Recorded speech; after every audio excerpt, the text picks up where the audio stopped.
Niko tuna mambo matatu lazima niseme kwa sababu Kasarani tuko na hizi changamoto. Ya kwanza, hii CDF na start choka kusema. Tunapewa CDF na population yetu iko chini, haiko juu. Population yetu iko juu, tunapewa sawa na watu wengine hawana watu.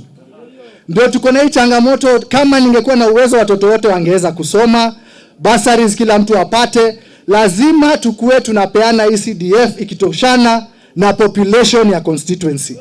Hiyo ndio itafanya tusaidike kama Kasarani. Hatuwezi kuwa sisi tunapewa pesa bursary haitoshi, wengine wanapewa yote inatosha mpaka university. Kwa hivyo lazima tusukume. Haiwezi kuwa serikali inashindwa na kila kitu. Ilikuwa education ikuwe bure, si ndio? From primary to university. Sasa bado tunahangaika na hizi school fees, si ndio? Kama hiyo pesa ingekuwa hatungekuwa tunapeana bursary. Ukweli ama uongo? Stima pia tunashindwa na stima. Watu hawapati stima. Tuko na shida mingi hata za barabara. Haiwezi kuwa serikali inashindwa na kila kitu. Si ndio? Kwa hivyo kama mambo ya ID, hiyo ni moja lazima weke kwa budget. Hatutakubali watu walipishwe kupata ID. Juzi tena mmesikia vetting imebadilishwa mahali fulani.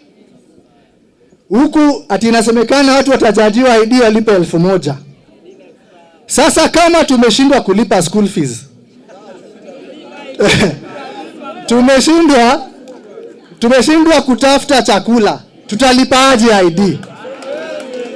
Tutaweza kweli? Sasa hiyo mambo ya ID nimepewa assignment na watu wa Kasarani, si ndio? Hiyo mambo ya 1,000 tupigane nayo. Kwa budget ya serikali lazima waweke hiyo pesa ya kupatia wale wana ID, si ndio?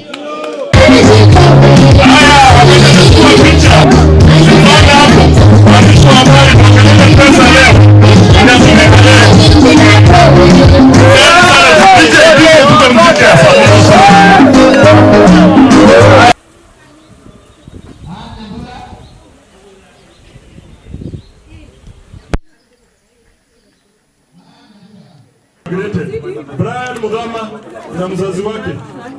Kuja Brian. Mheshimiwa amesikia mambo yote na anasikia. Ngape amepatiwa 135,000. Na mzee, ile kitu tutafanya leo hii, aliweza kututumia mbunge, akamuleta hapa, akamwambia wewe ndio utakuwa kusaidia kurudisha kwa kivuli. Alafu sasa mama na baba Monday mheshimiwa atatoa gari wa engineer amepata cheki yake na masomo yake itasimamiwa mpaka mwisho amalize. Huyu anaenda mpaka university kwa niaba ya mheshimiwa Captain Ronald. 11,000 makofi kwa mheshimiwa.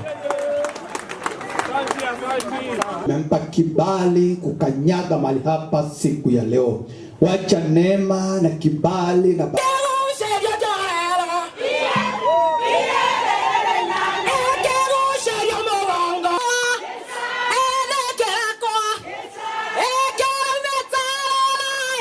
Benki mkumbuke ilizinduliwa officially mwaka 2023 na aliyekuwa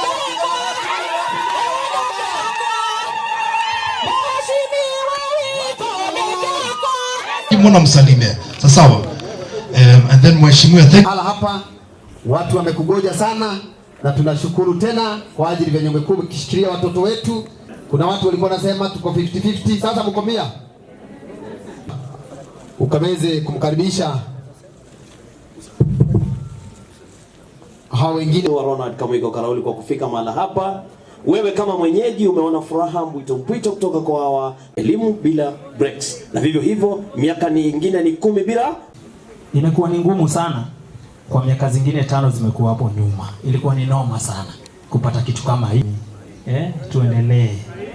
Tunataka watoto hata wakifika university wapate pia kaka hapo. Si ni kweli? Niko na 2 na hizo 2 ni za mheshimiwa. Na kuna wale pia hapa karibu kwa hii. Asante na uchukue less than now 1 minute please. Mimi ni MC pande ile wakati mheshimiwa alipokuwa aliweza kutupatia kiongozi yule Kwa sababu huyu ni Mungu ametupatia. Pigeni. Asante sana, mpigie Koi makofi. Amesema yeye ni Koi wa job. Hawa watoto ambao MC amewaongelesha ni tumaini ambalo sasa wa Kasarani mwenye majina tatu safi, rubani wa marubani, yani in the entire tatu, especially pale sikuona Michael hapa, lakini there's that powerful lady. Mheshimiwa, that lady, she's an instrumental lady to us. Makofi. Sikuwa nimeona Lang'at. Tafadhali makofi ya Lang'at iko wapi? Lang'at has been moving left, right and well.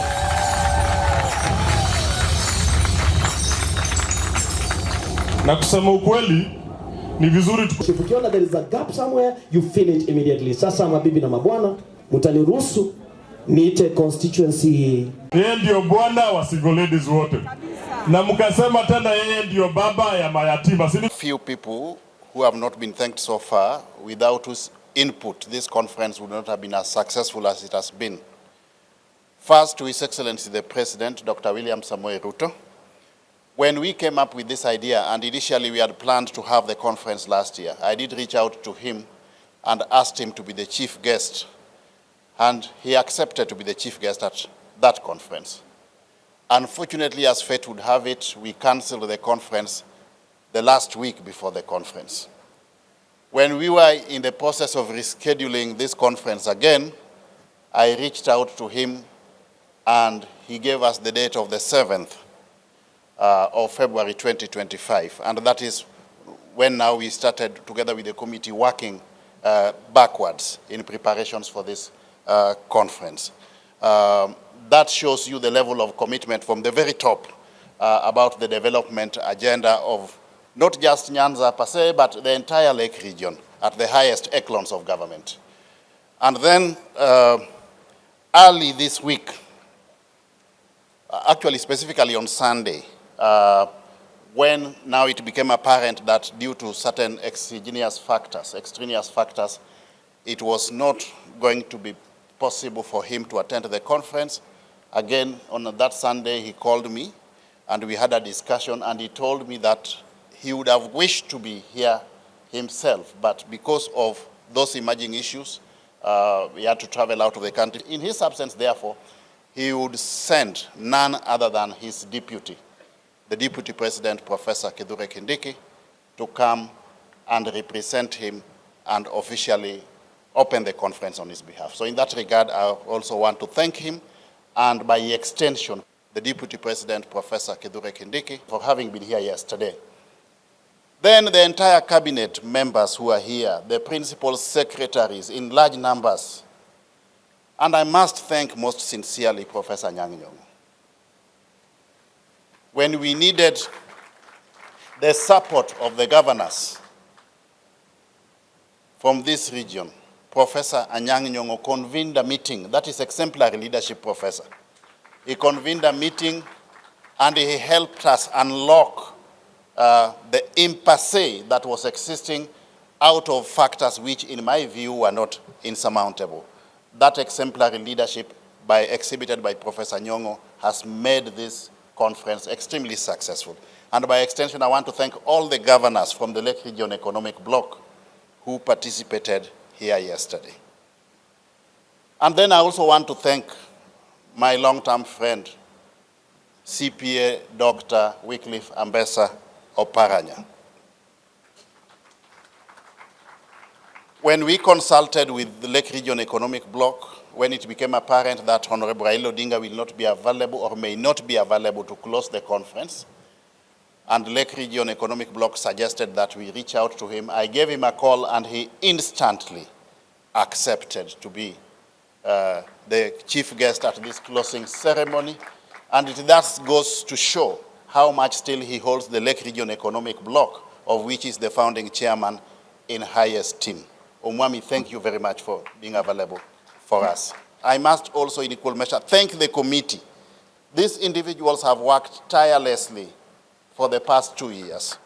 The committee led by Jeff Olende and Michael Monari have worked tirelessly, donating their time to put this together. To all of you, we owe you a great debt of gratitude. So the most important thing that we have to attract, and you must make a decision which type of investors do you want to attract? Do you want to attract international investors? Do you want to attract local investors? Sit with them and see what is their problem, because they are creating employment for our people. You can't ignore them. They are creating employment. So you talk to them. Call these other locals who have invested there. Otherwise, you have a conference like this, you talk, you go, and nothing comes out of there. So the first thing is that as a government, we must make sure that we create an enabling environment for business people to do their business. And our work should be to regulate, to ensure there is fair play, to ensure that there is proper infrastructure to support the business people. And that's why we have to work on electricity, to see that the tariffs are low, to see that we have proper roads, to have the proper railway lines, and there is proper banking environment, proper microeconomic policies that will make sure that the interest rates are stabilized, exchange rates are stabilized, and so on.